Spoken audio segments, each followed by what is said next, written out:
ଚିରନିଦ୍ରାରେ ନୀଲୁ ବାବା।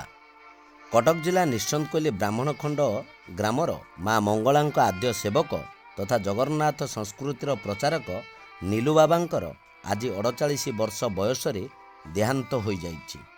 ସେ ଦୀର୍ଘଦିନ ହେବ ଯକୃତ ଜନିତ ରୋଗରେ ପୀଡ଼ିତ ହୋଇ କଟକ ଏସ୍ସିବିରେ ଚିକିତ୍ସିତ ହେଉଥିଲେ।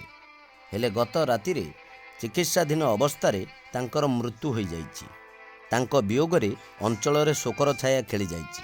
ତାଙ୍କ ମୃତ୍ୟୁ ପରେ ଏବେ ତାଙ୍କ ପରିବାରରେ ଦୁଇ ପୁଅ ଓମ୍, ସାଇ ଓ ଝିଅ ରାନୀ ପିତୃହରା ହୋଇଯାଇଛନ୍ତି। ତାଙ୍କ ମୃତ୍ୟୁ ଖବର ପ୍ରସାରିତ ହେବା ପରେ ବହୁ ସାଧୁସନ୍ଥ ଜ୍ଞାନୀ ଗୁଣୀ ବ୍ୟକ୍ତିବିଶେଷ ଶୋକ ପ୍ରକାଶ କରିବା ସହିତ ଶୋକସନ୍ତପ ପରିବାରକୁ ସମବେଦନା ଜଣାଇଛନ୍ତି। ପୁଣ୍ୟତୋୟା ଚିତ୍ରତ୍ପଳା ନଦୀପଠାରେ ତାଙ୍କ ଶେଷକୃତ୍ୟ ସମ୍ପନ୍ନ ହୋଇଛି।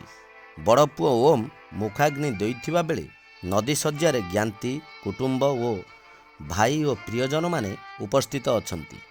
କଟକ ନିଶ୍ଚନ୍ଦକୋଇଲିରୁ ଅମିତାଭ ମହାପାତ୍ରଙ୍କ ରିପୋର୍ଟ, ନ୍ୟୁଜ୍ A7।